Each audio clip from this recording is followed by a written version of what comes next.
Hola y bienvenido a tu audio guía del cuadernillo de recursamiento de Química 2. El día de hoy vamos a revisar la parte número 1 que se titula Reacciones químicas. Y el primer tema que vamos a revisar es ¿qué es una reacción química? En la naturaleza existen varias transformaciones, ¿sí? Tenemos elementos que se combinan y forman nuevos compuestos.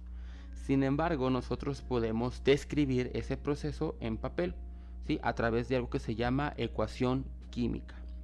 Si nos fijamos en nuestro cuadernillo tenemos una imagen donde nos muestran una ecuación química, donde tenemos Na2O más 2HCl, una flechita, 2NaCl más H2O. Esta ecuación química describe el proceso para conseguir sal, ¿sí? Y agua. Entonces tenemos tres secciones muy bien definidas en nuestra ecuación química. La primera parte, que es la de la izquierda, se le conocen como los reactivos, que en sí lleva ese nombre porque es lo que va a reaccionar para poder producir los productos, ¿sí? Que también en su nombre lleva implícito que es una producción de productos. Y en medio de ellos dos hay una flechita, ¿sí? Esa flechita nos indica que se está llevando a cabo una reacción química. Además de estas tres partes muy bien definidas, que son los reactivos, la flecha de reacción y los productos, tenemos unos números. Del lado izquierdo también volvemos a fijarnos en el compuesto. ¿Sí? Tenemos Na2O, ¿sí? Este 2 está chico, es un 2 chiquito. Y tenemos del otro lado HCl, tenemos un 2 grande. El número pequeño se le conoce como subíndice, y el subíndice nos indica la cantidad de átomos de ese compuesto que hay en la molécula, ¿sí? Por ejemplo, en este compuesto tenemos dos átomos de sodio, ¿sí? Porque tenemos Na2.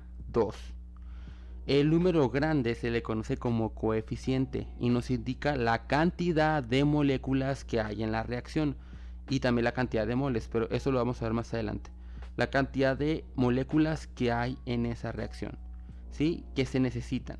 Por ejemplo, tenemos HCl, pero tenemos un 2 grande, significa 2HCl. Tenemos dos moléculas de ácido clorhídrico, ¿sí? Entonces tenemos que el número pequeño nos muestra la cantidad de átomos en la molécula y el número grande la cantidad de moléculas. Del otro lado, en el lado de los productos, tenemos NaCl y también tenemos un 2. Eso nos indica que producimos dos moléculas de NaCl, ¿sí? Y más H2O. Este 2 pequeño nos indica que por cada átomo de oxígeno tenemos dos átomos de hidrógeno, ¿sí? Bueno, pasamos a la siguiente tema, que se llama Ley de la Conservación de la Materia. ¿Por qué viene ese tema aquí incluido? Básicamente, cuando nosotros tenemos una reacción química, tiene que cumplir esta ley que dice: en toda reacción química la masa se conserva, es decir, la masa total de los reactivos es igual a la masa de los productos. ¿Qué nos dice esta ley? Nos dice que del lado de los reactivos, ¿sí? Tenemos una cantidad determinada de átomos y moléculas, ¿sí? Que viene dado, ya les había dicho, por los subíndices y los coeficientes. Esta cantidad de masa o de materia que tenemos, o esta cantidad de átomos y moléculas, cuando reaccionan y forman productos, tiene que conservarse, ¿sí? ¿A qué me refiero? Que si de este lado de los reactivos tenemos dos átomos de sodio, del lado de los productos también tienen que estar. No tienen que estar en el mismo sitio, pero tienen que seguir estando, ¿sí? Y del otro lado, por ejemplo, tenemos 2HCl. Este 2, ¿sí? Multiplica a todo lo que está del lado derecho. ¿A qué me refiero con que lo multiplica? Si decimos que tenemos dos moléculas de HCl, entonces ¿cuántos hidrógenos tenemos? 2. ¿Cuántos cloros tenemos? 2. Entonces del lado derecho, en los productos, también tenemos que tener 2 hidrógenos y 2 cloros. Para poder lograr cumplir con esta ley, ¿sí? Se utiliza un método que se llama balanceo por tanteo, o balanceo de reacciones. El método es el tanteo, pero en sí el método se llama balanceo de reacciones. Para que nosotros cuando escribamos nuestra ecuación química podamos respetar esta ley. Muy bien. Avancemos a el balanceo de reacciones. Aquí les puse en el cuadernillo, si se fijan, un ejemplo de cómo balancear. Este balanceo es el más común y se le conoce como balanceo por tanteo. ¿Por qué por tanteo? Porque vas contando y vas tanteando más o menos cuánto falta de un lado y cuánto falta del otro. Ahorita más adelante va a quedar claro. Aquí lo que vamos a hacer es balancear esta ecuación química, que es la producción de agua. Del lado de los reactivos tenemos H2. Acuérdense, este número pequeño, ¿qué nos dice? Nos dice la cantidad de átomos que hay en esa molécula. Si del lado izquierdo del elemento no tenemos número, esto es automáticamente 1, tiene valor de 1, ¿sí? Es como las matemáticas, no ponemos 1x, solamente escribimos la pura x, ¿sí? Entonces, ¿cuántas moléculas de hidrógeno tenemos? Una, ¿sí? ¿De cuántos átomos se compone esa molécula? De 2 átomos de hidrógeno, ¿sí? Entonces tenemos 2 átomos de hidrógeno, tenemos más 2 átomos de oxígeno y nos va a dar a una molécula de H2O. Esta claramente está desbalanceada, ¿sí? ¿Cuál es el paso número 1? Vamos a hacer el paso número 1. Enlistar los elementos presentes en la ecuación química, ¿sí? Los elementos que tenemos en nuestra ecuación y luego enlistamos la cantidad que tenemos de cada uno, ¿sí? Entonces, por ejemplo, hacemos esa tablita. A mí me sirve mucho esa tablita. Del lado izquierdo ponemos los reactivos, en medio ponemos los elementos que tenemos y del lado derecho los productos. Por ejemplo, elemento hidrógeno, que es el que tenemos primero. Del lado de los reactivos, que es el lado izquierdo, ¿cuántos tenemos? 2. Tenemos 2. Luego, del lado derecho, que es el de los productos, ¿cuántos tenemos? 2. Aquí tenemos el 2 pequeño, que nos dice que tenemos 2. Luego, es el primer elemento que tenemos. El segundo elemento es el oxígeno. Del lado izquierdo de los reactivos, ¿cuántos tenemos? Tenemos 2. Y del lado derecho, que es de los productos, ¿cuántos tenemos? 1, solamente 1. Si vemos en la tabla, vemos claramente que no está balanceado, no es la misma cantidad. Sobre todo en el oxígeno, que en el lado de los reactivos tenemos 2 y en el lado de los productos tenemos 1. Bueno, proseguimos al paso número 2. Detectar el desbalance, ¿sí? Que ya lo hicimos. Reescribir la ecuación agregando la cantidad suficiente para lograr la misma cantidad de átomos en reactivos como en productos. Luego contamos de nuevo. Aquí es donde viene el nombre de tanteo. ¿Por qué se llama tanteo? Porque lo que vamos a hacer es, donde exista el desbalance, vamos a agregarle números, pero no vayan a agregar subíndices, números pequeños no. Solamente se permite agregar números grandes, ¿sí? Detectamos dónde está el desbalance, que es en el oxígeno, ¿sí? Tenemos 2 de reactivos y 1 de productos. Y lo que hacemos es tantear o buscar un número que multiplicado por 1 nos dé el número que tenemos en reactivos, o sea, el número que queremos lograr. Entonces, ¿qué número multiplicado por 1 nos va a dar 2? 2. Entonces, escribimos otra vez la ecuación y hasta todo hasta la izquierda, ¿sí? Escribimos el 2. Aunque recuerden, no podemos escribir subíndices, números pequeños no. Estaría muy mal si escribieran el 2 en el oxígeno. No pueden hacerlo. Tienen que escribir puros coeficientes y hasta el inicio de la molécula. Y escriben el número 2. Y vuelven a contar. Bueno, contemos otra vez. Ahora, del lado de los reactivos, del lado izquierdo, ¿cuántos hidrógenos tenemos? Tenemos 2 hidrógenos. ¿Cuántos en productos? Ahora cambió ese número. ¿Por qué cambió? Porque este 2, recuerden, multiplica a todos los demás. Multiplica a los subíndices. Entonces ya no tenemos 2. Ahora tenemos 2 por 2. Tenemos 4 hidrógenos, ¿sí? Luego, en oxígeno, tenemos del lado de los reactivos, tenemos 2. Y en el lado de los productos tenemos 2. ¿Por qué? Porque este 2 multiplica a 1. que es un oxígeno. Entonces 2 por 1, 2. Ahora volvemos a tener un desbalance. ¿Dónde está ese desbalance? En el hidrógeno, porque tenemos solamente 2 en reactivos y ahora tenemos 4 en productos, porque cambió por la multiplicación. Entonces volvemos a repetir el paso número 3. Paso número 3. Repetir el paso 2 hasta lograr la misma cantidad de átomos de un lado y de otro, ¿sí? Volvemos a tantear, así hasta que nos salga. Ahora, como les había dicho, la forma de escribir el número es buscando un número que multiplicado por el que tenemos nos dé el que queremos obtener, ¿sí? Por ejemplo, ¿qué número multiplicado por 2 nos va a dar 4? 2, ¿sí? Y escribimos el número 2 en la parte del hidrógeno de la parte de los reactivos y volvemos a contar. Ahora tenemos 2, que este es el subíndice, 2 por 2, tenemos 4 hidrógenos.